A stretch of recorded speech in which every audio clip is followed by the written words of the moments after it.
खुलुमबाय। गिबियावनो नोंथांमोनखौ JB Boro news चेनेलाव बरायग्रोबाय। नोंथांमोननि थाखाय फुंबिलिनि मोननैसो खौरां लानानै फैबावलायबाय। मिजिंथियो नोंथांमोना खौरांखौ जोबजासे नायलांगोन।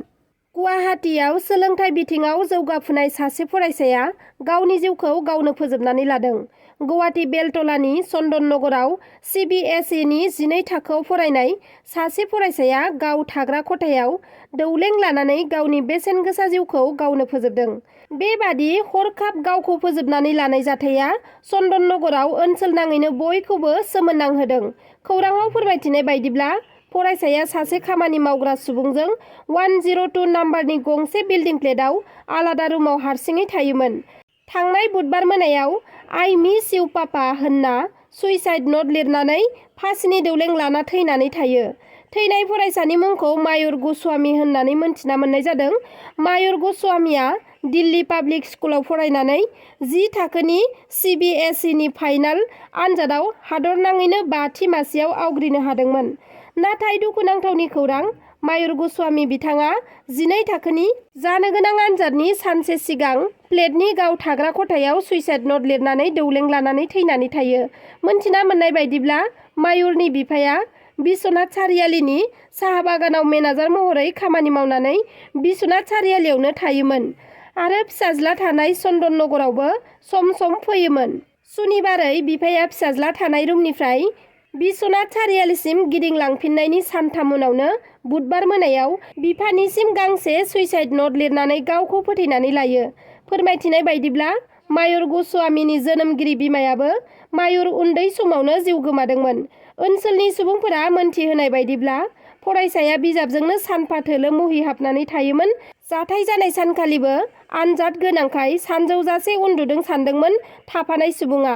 नाथाय सानजौब्लाबो सिखारैयाव मायुरखौ फोजादोंमोन। उनाव दरजा बुना फोजाब्लाबो सिखारैलाय खाथिनि न'नि गार्डखौ लिंहरनानै दरजा सिफायना खथायाव हाबब्ला फरायसाखौ खथानि सिलिं फेनआव फासि नांना थैनानै थानाय थासारियाव नुनो मोनो। लोगो लोगो जाथायनि बागै पुलिसनो खौरां हरो आरो दिसपुर पुलिसआ जाथायसालियाव फैनानै गोथै सहखौ बोखांफैयो आरो पस्टमर्टम आनजादनि थाखाय GMCH मेडिकेल कलेज एन्ड हस्पिटालाव दैथायहरनाय जायो। BSF जवाननि गुलियाव सासे मोसौ फालांगिरिनि जिउ खहा। भारत बांलादेश सिमानि मानकासाराव BSFनि जवानफोरा सासे मोसौ फालांगिरिखौ एनकाउन्टार खालामदों। बे एनकाउन्टार खालामनाय जाथायाव सासे मोसौ फालांगिया जिउ खोमानांदों। सिमायारि ओनसोलनि कुकुरमारियाव जादों बे एनकाउन्टार खालामनाय जाथाया। खौरांनिफ्राय मोनथिहोनाय बायदिब्ला मानकासार जिल्लानि भारत बांलादेश सिमायाव बुधबारखालि हराव BSF जवानफोरा सासे सुरां मोसौ फालांगिरिखौ गावथारदों। BSFजों गावथारजानाय सुरां मोसौ फालांगिरिखौ मानकासार थानानि बेन्दोंआव थानाय कुकुरमारा गामिनि 26 बोसोर बैसोनि शाहिनुल इस्लाम होननानै मिथिना मोननाय जादों। आसाम सरकारनि बाखनायजाथाव हाबा मावनाय। हा गैजायै नखरफोरनो हानि पाट्टा राननानै होदों आसाम सरकारा। धेमाजि जिल्लानि सिङाव थानाय 114 नं जनाय बिधान सभा बियाबनि सिङाव थानाय सानजारि नोगोरनि सिमेन्ट सापरिनि सतीश बसुमतारी बर' गोजौसिन गेजेर फरायसालिनि गेलेग्रा फोथाराव मैया गासै 13,500 नि बांसिन नखरफोरनो हानि पाट्टाखौ राननानै होदों। नियादि हा गैजायै नखरफोरनो मिशन बसुन्धरा 2.0 आसनिनि गेजेरजों हानि पाट्टाखौ राननानै होदों। आसामनि गिबि मन्त्रि डक्टर हिमन्त बिश्व शर्मा बिथांजों लोगोसे मन्त्रि रनज पेगु, भुबन पेगु आरो गोबां बिबानाव गोनां गेदेमा सोद्रोमाफोरा बे हानि पाट्टाखौ राननानै होदों। बेनि अनगायैबो धेमाजि जिल्लानि बेनिफिसारि सुबुंफोर आरो हा गैजायै सुबुंफोरनो मिशन बसुन्धरा 2.0 नि गेजेरजों गासै 16,000 नखरफोरनो हानि पाट्टा राननायनि खोथा होदों। फैगौ 26 फेब्रुआरियाव सिसिबर गामिनि थागिबि सुबुंफोरनो हानि पाट्टा राननानै होनायनि थांखिफोरखौ फोसावनानै होदों डक्टर हिमन्त बिश्व शर्मा बिथाङा।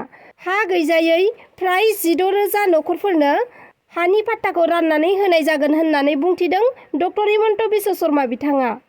आसाम सरकारा फरायसाफोरनि थाखाय मोनसे गोजोनथाव खौरां फोसावदों। सिगांनि समाव ओचएस आनजादाव सेथि थाखोआव उथ्रिसार जानो हानाय फरायसाफोराल' बे स्कुटिनि मुलाम्फाखौ मोननो हाबोदोंमोन।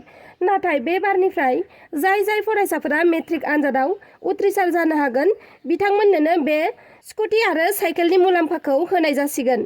बेजों लोगोसेनो रांनि अनसुंथाइबो मोननो हासिगोन। मेट्रिक आनजादाव आरो ओचएस आनजाद आरो BA आनजादाव उथ्रिसार जानो हानाय जायखिजाया फरायसाफोरानो बे फोसावनानै होनाय साइकेल आरो स्कुटिनि मुलाम्फाखौ मोननो हागोन। बिनि अनगायैबो मेट्रिक आनजादाव उथ्रिसारनाय फरायसाफोरा 10,000 रांखौ मोननो हागोन आरो ओइचएस आनजादाव उथ्रिसारनाय फरायसाफोरा 15,500 रां आरो बिए आनजादाव उथ्रिसारनाय फरायसाफोराबो 15,500 रांनि मुलाम्फाखौ मोननो हासिगोन।